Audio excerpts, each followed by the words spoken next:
嗨，大家好，我是坦平叔。今天是2025年11月4号。这一期咱们聊一聊就业。有那么一群人衣着光鲜在大厂，比如说华为、阿里、腾讯、字节跳动等等这叫大厂上班。但是他们有一个很难为人所知的一个身份，叫外包。这些人一旦这些大厂收缩裁员的时候，首先遭到这个就业危机的就是这些大厂的外包人外包员工。今天这个财新网他有篇报道叫频遭软解雇的大厂外包人。什么意思呢？就是本来这些外包人你没有工作了，你就把他裁掉，但是呢有很多企业为了省钱，为了省费用，就要逼这些外包员工离职，叫软解雇。我们来看一看财新网上怎么说的。他这个配图是讲的阿里巴巴公布2026财年第一季度财报显示截至2025年6月30日，员工总数为123711人，相较2022年254941人已削减过半。阿里可以说是这3年间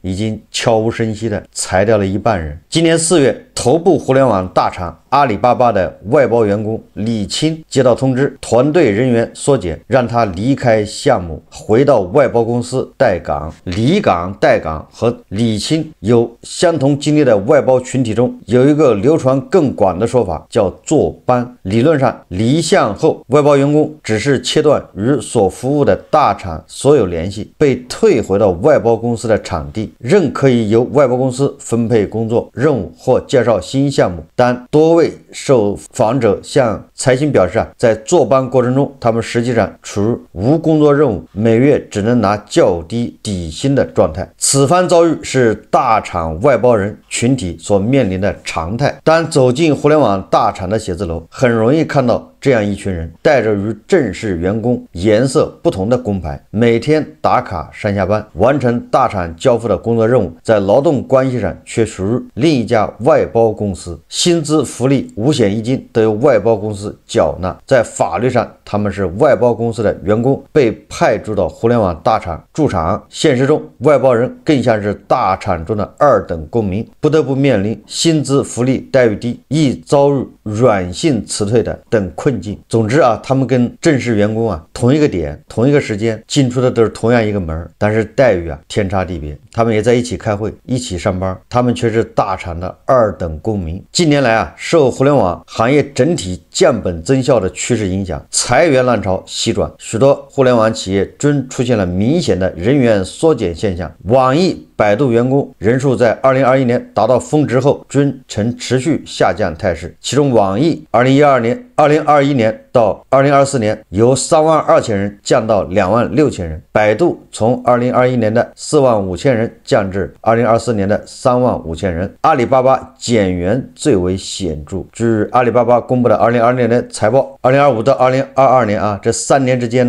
人已经少了1半，而互联网企业对外包的依赖却与裁员相伴而生，就是他正式的岗位裁掉了，但是他活并没有裁掉。那这些活谁来干呢？一方面，通过社招设置的外包岗位数量明显增加，在前程无忧等招聘平台上，互联网大厂外包职位比例上升，相当数量的研发、内容审核、客服、测试、运营助理、数据标注等岗位直接交由第三方外包公司招聘。另一方面，外包用工已形成常态化。前程无忧资深职场顾问王健告诉财新网，据前程无忧对相关企业的定向调查显示，在一些大厂中，外包员工比例已经接近或超过正式员工，部分业务线外包比例甚至高达70%。这意味着外包不再只是短期补充，而是成为企业长期用工体系的一部分。在竞争激烈的就业环境中，许多人将外包视为进入大厂的敲门砖，成为外包员工后，劳动者权益难以得到保障。但求职者终于迈进大厂的那道门，是站上了通向更高平台、更好履历的跳板，还是进入了就业的围城？这个财新网说进入某互联网大厂前，张旭东对外包没有什么么概念。他坦言，因为找一份工作很难，并且希望能够接触到前沿业务，便接受了这份外包的 offer。如外包公司签订劳动合同时，他发现自己共16000元的薪资被拆分成了基础薪资4000元、项目津贴、奖金等几个部分，且合同中存在这样一条待岗降薪的条款，一旦离项，劳动者可能会面临长时间无法进入新项目的情况。在待岗期间只发放基础薪资。我的工作是按照考勤来考核，而并不是按照工作量，为什么会对薪资做这样的拆分？张旭东有过疑问或不解，但还是签下了合同。今年4月，他突然得知部分外包人员要被清退，离开大厂回到外包公司，自己也是其中的一员。起初张旭东以为外包公司会为自己分配其他的项目或岗位，但随后发生的事情出乎他的意料。整个5月，公司要求我每天打卡，但只给了我一台电脑，没有给我安排任何工作任务。为了不违反不能做与岗位无关的事这项员工手册，张旭东只能自己做出规划，每天在工位上学习和工作有关的知识内容，下班前写今日的学习总结，并给相关负责人发一封邮件，要求尽快为自己的提供新的岗位。这样僵持了3个月，张旭东还是收到了公司的3张违纪罚单。第一张罚单的理由是1个月内擅自离开工作岗位超过8小时，去洗手间、接热水、吃饭的时间加起来都不止这些。以这种理由来认定违纪，是不是太牵强了？而另外2张罚单更让他觉得荒唐。处罚的理由是在工位上大吵大闹和偷看公司薪资机密。与3张违纪罚单一同到来的是辞退通知书。8月的某天，张旭东发现自己突然失去了进入公司的权限，工位上的电脑也被收走。与 HR 确认后，他明白自己已经被外包公司给开除了。由于被公司以违纪为由开除，张旭东无法获得任何经济补偿。他向财新表达了自己的怀疑，连续几个月发放难以维持基本生活的底薪，不安排工作，是不是在变相的催促我主动提出离职，以免避免对员工经济补偿义务？是不是因为我一直僵持，才随便找理由开罚单把我开除？在大厂外包人这一群体中，张旭东的遭遇并非孤立。李青告诉财新，自己离开阿里巴巴被退回外包公司坐班后，公司曾通过邮件为自己下发每日工作任务，但内容却显得有些荒诞，要求他优化简历，每日将简历投递到至少5个招聘网站，并争取获得至少3个面试机会。他说，我觉得非常离谱，我还是这家外包公司的员工，给我安排的工作任务竟然是让我重新去找工作。李青回忆，也就是外包公司给他钱，给他发底薪，让他在这儿天天找工作。你可以这么理解啊，你找到工作了，你就可以从外包公司离职了。这看上去还挺人性化的啊。李青回忆，公司相关负责人曾隐晦地向他表示，要尽快投递简历，找到新的工作，然后主动离职。在坐班期间，李青的基础工资只有2000元，属于当地最低工资标准。与公司相关负责人提出让他主动离职后，李青表示需要依法支付经济补偿金，但公司不予接受。如果只给了你经济补偿金，其他人怎么办？这些外包人以码农为多，当然也有很多其他岗位你比如客服，还有一些所谓的运营，他们都是这样的一个待遇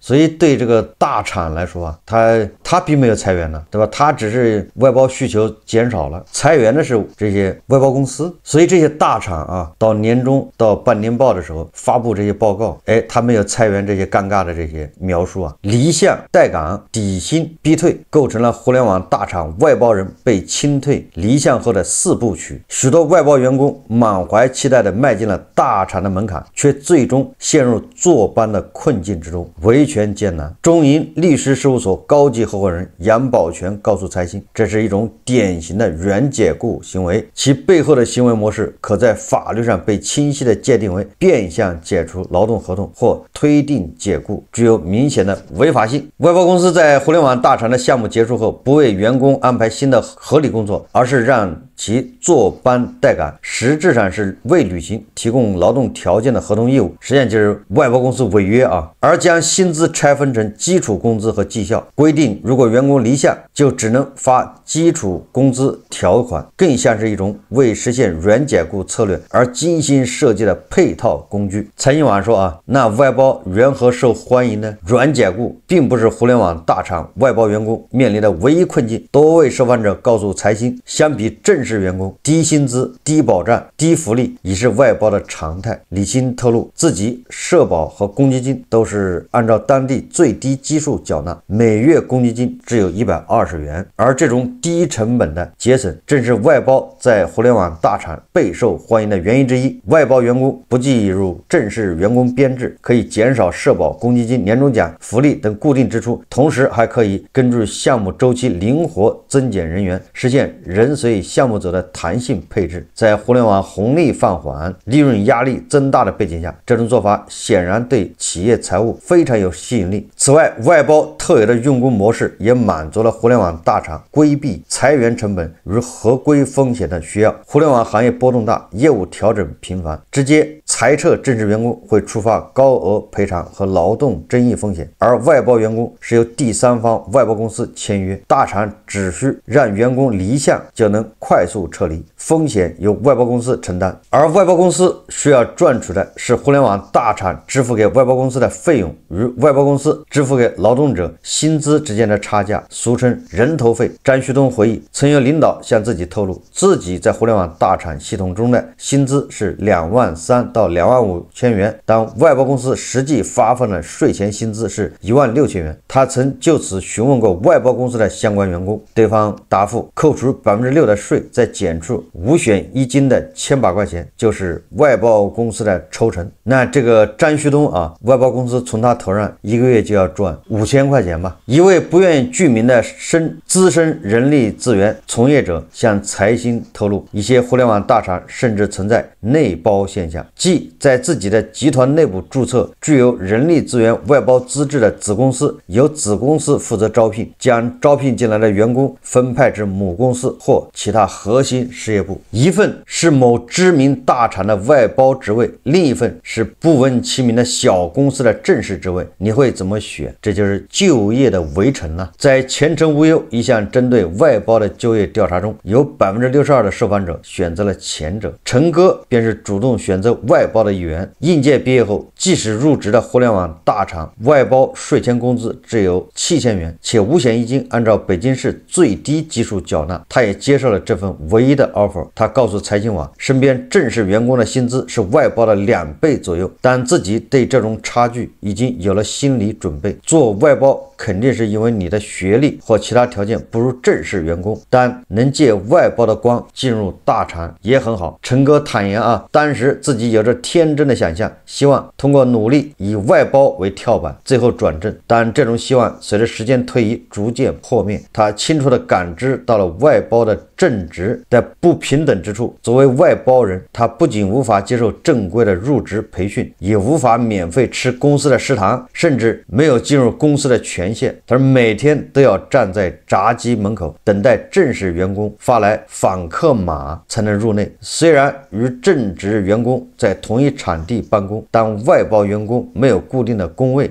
只要有新的正职进来，他就必须搬着电脑腾出地方。今年年初，由于工位紧缺，陈哥的办公地点被转移到了另一个专为外包设立的园区，每天的通勤时间多出1个小时。更让他难以接受的是，工作内容变为了重复性、机械的无意义操作，每天截图核对数据，像拧螺丝钉的工人。此前他虽然是外包员工，但能够与正职做同一个项目，旁听会议，学习经验，这种被随意处置的落差让他感受到没有任何价值。从这家大厂离职后，陈哥尝试在招聘软件上重新投递简历，但只有一些小公司愿意给予回应。他猜测或许与自己上一份工作外包有关，最终他选择回到家乡，入职了一家小公司，成为正职员工，摆脱了无意义的消耗性工作。大厂外包就像围城，外面的人想进去，进去后又想出来，高平台挑跳板，积累工作经验，即使要付出低薪、低福利、无归属感的代价，大厂外包仍有神奇的吸引力，吸引着求职者不断走入这座围城。但是也有人选择留下啊。同样作为应届毕业生，赵文在试用期内被心仪的工作辞退，重新海投简历后啊，互联网大厂外包成了他救命稻草。赵文告诉财经，外包的岗位面试和入职流程相对推进比较快，如果是正职员工，面试5到6轮，耗时1个月都是很有可能的。但外包岗位 HR 回复很快，我一面试通过后直接免除了2面。大平台对我来说有着一定的吸引力，如果能在工作中看到一些核心文件，学习到有含金量的知识和工作方式，对个人的成长也有帮助，我觉得还是很开心的。赵文表示啊，虽然大厂对外包人的差别对待让他有时觉得愤怒与无可奈何，比如一次他身体不适，却被告知外包没有权限使用医务室，但在大厂做外包能够有一份不讨厌的工作，如足够生活的薪水，在某种程度上已经很幸运。外包沾简历只是一种预设，我更愿意相信自己真实的体验和感受。每次走进公司，看到办公楼前的绿植，他都会觉得那仿佛就是自己的缩影。这些植物都是被租用来的，如果温度和光照导致他们状态不好，就会被换掉，换一批新的进来。或许外包就和这些植物是一样的。财经网的这个报道啊，让我想起来应该是2023年或者是2022年，那个时候也是这个时候啊，冬天年底啊，到处都在裁员。那些在大厂外包岗位的员工啊，回到外包公司之后，因为大厂裁员了，很多这个项目终结，这些外包员工被退回到外包公司，那外包公司也找不到新的工作，对吧？新的项目安排他们，就要逼他们离职，把他们裁掉，又不想给钱。你看财经网报道不就这意思？这些外包公司啊，然后他们为了避免这个高额的赔偿，他们就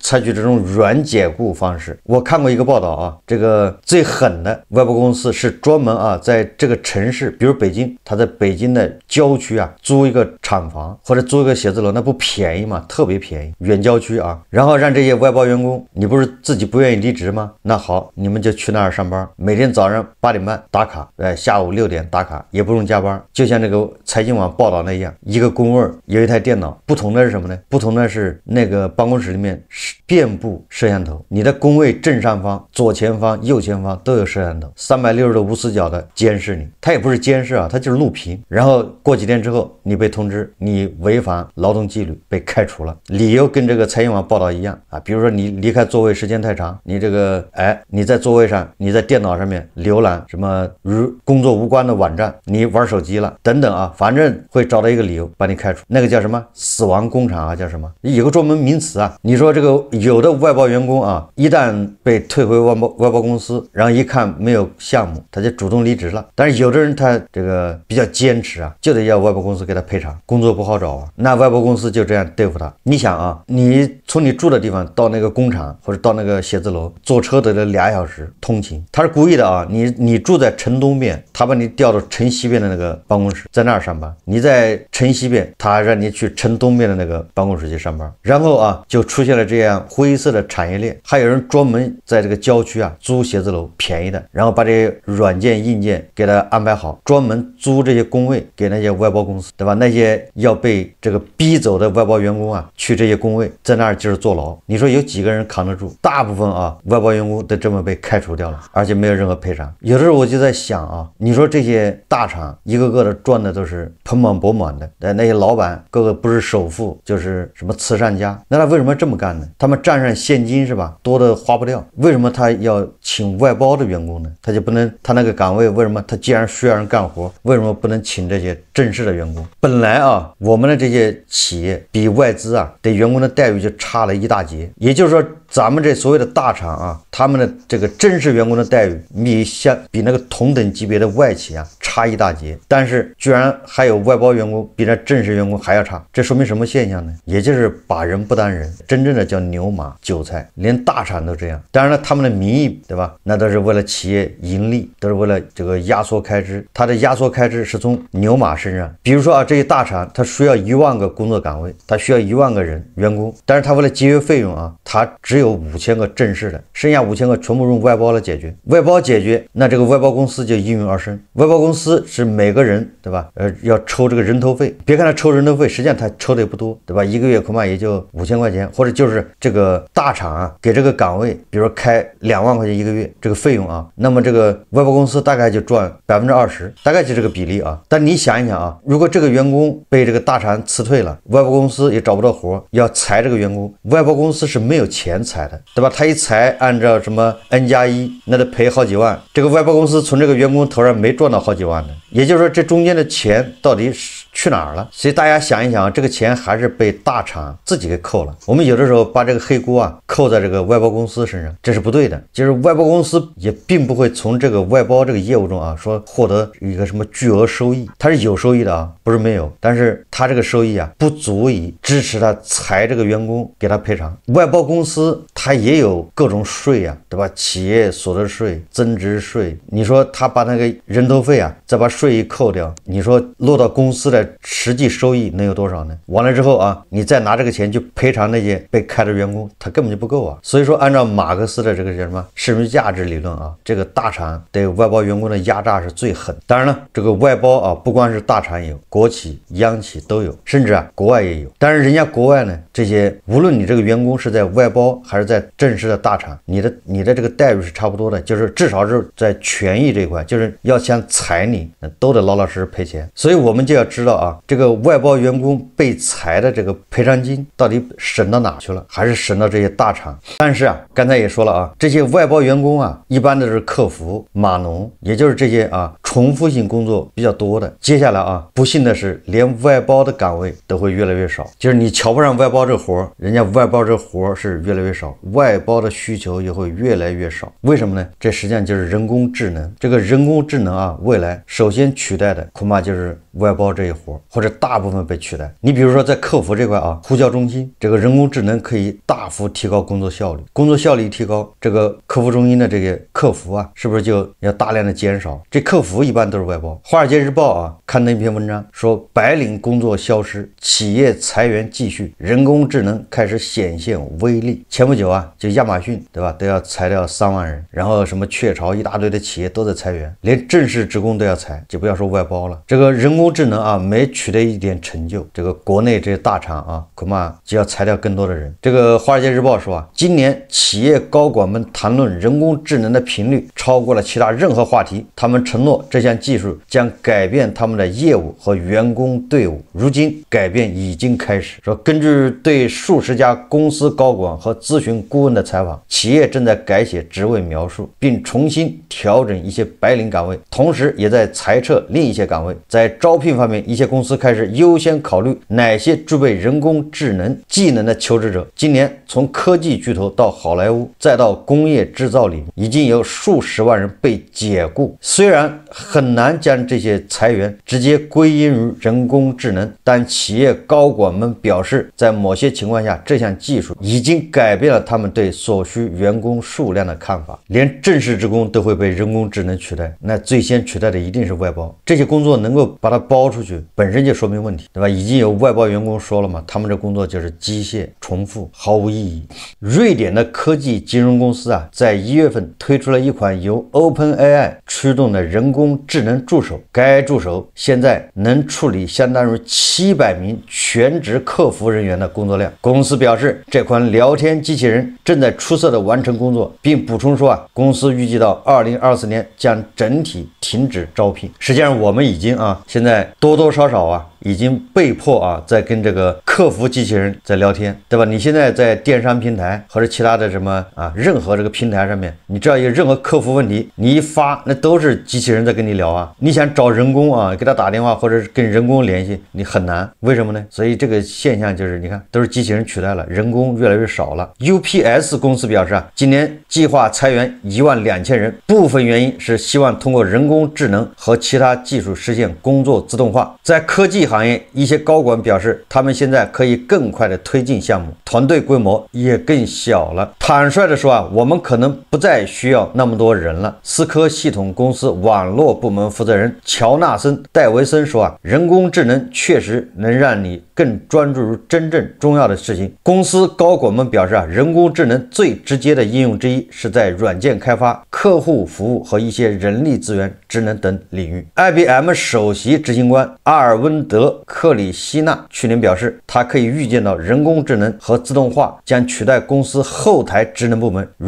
人力资源约30%的工作岗位。你说这是不是黑色幽默啊？人工智能的发展还要取代这个人力资源，就 HR 部门 ，HR 部门也要大裁员，裁着把自己裁掉了，说这相当于7800个职位。公司发言人表示啊 ，IBM 仍在招聘某些人力资源职位，但在其他领域则进行了裁员。根据这个一家分析公开招聘数据的公司啊，数据自2022年底以来，拥有人工智能专业知识的员工比例高于平均水平的公司，其招聘速度比其他公司慢了3.7%。你看啊，在某些情况下，人工智能工具可以帮助员工，例如通过自动化单调乏味的任务，让他们能够专注于更重要的工作。高管们表示啊，他们希望通过重新培训员工使用人工智能，而不是用人工智能来取代他们。不管怎么说啊，人工智能会提高生产力，提高效率，那就会减少，对吧？对这个人力资源的依赖。华尔街日报说啊，然而一些员工对未来感到担忧，我们都感受到了压力。位于加州的软件开发人员迈克尔·唐林说啊，他今年早些时候被解雇了。对于一个初级开发人员来说啊，现在找工作非常困难。我认为人工智能将成为我们工作中更大的一部分。唐林说啊，问题是这是否意味着我们的工作机会更少了？那还用说吗？所以你看啊，连美西方的这些什么程序员呢，都感受到了压力，那就不要说我们了，连外包员工这种牛马的工作以后都很难找了啊！这就是目前的一个就业现状，这叫越渴越吃盐，屋漏偏逢连夜雨啊！本来现在工作就难找，对吧？就业就是难。今年对吧，1100多万、1200万大学生毕业，也不知道多少人找到工作了啊！估计大部分都在啃老啊，都在无所事事。明年对吧，又是1200万，前几年的还没消化掉，后面对吧，越来越多的人毕业，就业难。在这种情况下，人工智能似乎又在快速发展，对吧？它也在削减职位，那不是加剧了这个就业难吗？所以现在你看不上的一些工作，未来恐怕都是香饽饽啊。这个人工智能啊，这个科技对社会来说它是非常重要的，对吧？引领社会发展。但是它对于我们个人来说，到底意味着什么？这个不好说啊，也可能意味着你要失业，对吧？也意味着啊，可能意味着我们跟不上时代步伐的，没有办法适应的人，成为这个科技进步啊、社会进步的代价。好，这期节目啊，咱们就聊到这里，感谢大家收看。如果喜欢我的节目，欢迎订阅、转发，也可以在下方留言评论，谢谢大家。